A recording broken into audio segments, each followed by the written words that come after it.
വചനവായന 6-ാം ദിവസം. വിശുദ്ധ മത്തായി എഴുതിയ സുവിശേഷം അധ്യായം 6, 1 മുതലുള്ള തിരുവചനങ്ങൾ. മറ്റുള്ളവരെ കാണിക്കാൻ വേണ്ടി അവരുടെ മുൻപിൽ വെച്ച് നിങ്ങളുടെ സത്കർമ്മങ്ങൾ അനുഷ്ഠിക്കാതിരിക്കാൻ സൂക്ഷിച്ചുകൊള്ളുവിൻ. അല്ലെങ്കിൽ നിങ്ങളുടെ സ്വർഗസ്ഥനായ പിതാവിങ്കൽ നിങ്ങൾക്ക് പ്രതിഫലമില്ല.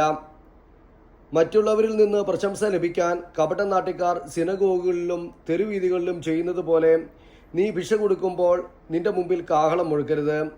സത്യമായി ഞാൻ നിങ്ങളോട് പറയുന്നു, അവർക്ക് പ്രതിഫലം ലഭിച്ചു കഴിഞ്ഞു. നീ ദാനധർമ്മം ചെയ്യുമ്പോൾ അത് രഹസ്യമായിരിക്കേണ്ടതിന് നിന്റെ വലത് കൈ ചെയ്യുന്നത് ഇടത് കൈ അറിയാതിരിക്കട്ടെ. രഹസ്യങ്ങൾ അറിയുന്ന നിന്റെ പിതാവ് നിനക്ക് പ്രതിഫലം നൽകും. നിങ്ങൾ പ്രാർത്ഥിക്കുമ്പോൾ കപടനാട്യക്കാരെ പോലെ ആകരുത്. അവർ മറ്റുള്ളവരെ കാണിക്കാൻ വേണ്ടി സിനഗോഗുകളിലും തെരുവീഥികളിലും കോണുകളിലും നിന്ന് പ്രാർത്ഥിക്കാനാണ് ഇഷ്ടപ്പെടുന്നത്. സത്യമായി ഞാൻ നിങ്ങളോട് പറയുന്നു, അവർക്ക് പ്രതിഫലം ലഭിച്ചു കഴിഞ്ഞു.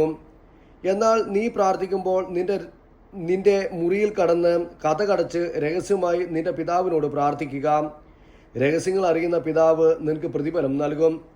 പ്രാർത്ഥിക്കുമ്പോൾ വിജാതീയരെ പോലെ നിങ്ങൾ അതിഭാഷണം ചെയ്യരുത്. അതിഭാഷണം വഴി തങ്ങളുടെ പ്രാർത്ഥന കേൾക്കുമെന്ന് അവർ കരുതുന്നു. നിങ്ങൾ അവരെ പോലെ ആകരുത്. നിങ്ങൾ ചോദിക്കുന്നതിന് മുമ്പ് തന്നെ നിങ്ങളുടെ ആവശ്യം നിങ്ങളുടെ പിതാവ് അറിയുന്നു.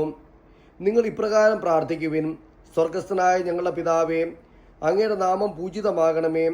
അങ്ങയുടെ രാജ്യം വരണമേ. അങ്ങയുടെ ഹിതം സ്വർഗത്തിലെ പോലെ ഭൂമിയിലുമാകണമേ. അന്നു വേണ്ട ആഹാരം ഇന്ന് ഞങ്ങൾക്ക് നൽകണമേ. ഞങ്ങളുടെ കടക്കാരോട് ഞങ്ങൾ ക്ഷമിച്ചതുപോലെ ഞങ്ങളുടെ കടങ്ങൾ ഞങ്ങളോടും ക്ഷമിക്കണമേ. ഞങ്ങളെ പ്രലോഭനത്തിൽ ഉൾപ്പെടുത്തരുതേ. തിന്മയിൽ നിന്ന് ഞങ്ങളെ രക്ഷിക്കണമേ. മറ്റുള്ളവരുടെ തെറ്റുകൾ നിങ്ങൾ ക്ഷമിക്കുന്നുവെങ്കിൽ സ്വർഗസ്ഥനായ നിങ്ങളുടെ പിതാവ് നിങ്ങളോടും ക്ഷമിക്കും. മറ്റുള്ളവരോട് നിങ്ങൾ ക്ഷമിക്കുകയില്ലെങ്കിൽ നിങ്ങളുടെ പിതാവ് നിങ്ങളുടെ തെറ്റുകളും ക്ഷമിക്കുകയില്ല. നിങ്ങൾ ഉപവസിക്കുമ്പോൾ കപടനാട്യക്കാരെ പോലെ വിഷാദം ഭാവിക്കരുത്. തങ്ങൾ ഉപവസിക്കുന്നു എന്ന് അന്യരെ കാണിക്കാൻ വേണ്ടി അവർ മുഖം വികൃതമാക്കുന്നു. സത്യമായി ഞാൻ നിങ്ങളോട് പറയുന്നു, അവർക്ക് പ്രതിഫലം ലഭിച്ചു കഴിഞ്ഞു. എന്നാൽ നീ ഉപവസിക്കുന്നത് അദൃശ്യനായ പിതാവല്ലാതെ മറ്റാരും കാണാതിരിക്കുന്നതിന് ശിരസിൽ തൈലം പുരട്ടുകയും മുഖം കഴുകുകയും ചെയ്യുക. രഹസ്യങ്ങൾ അറിയുന്ന പിതാവ് നിനക്ക് പ്രതിഫലം നൽകും.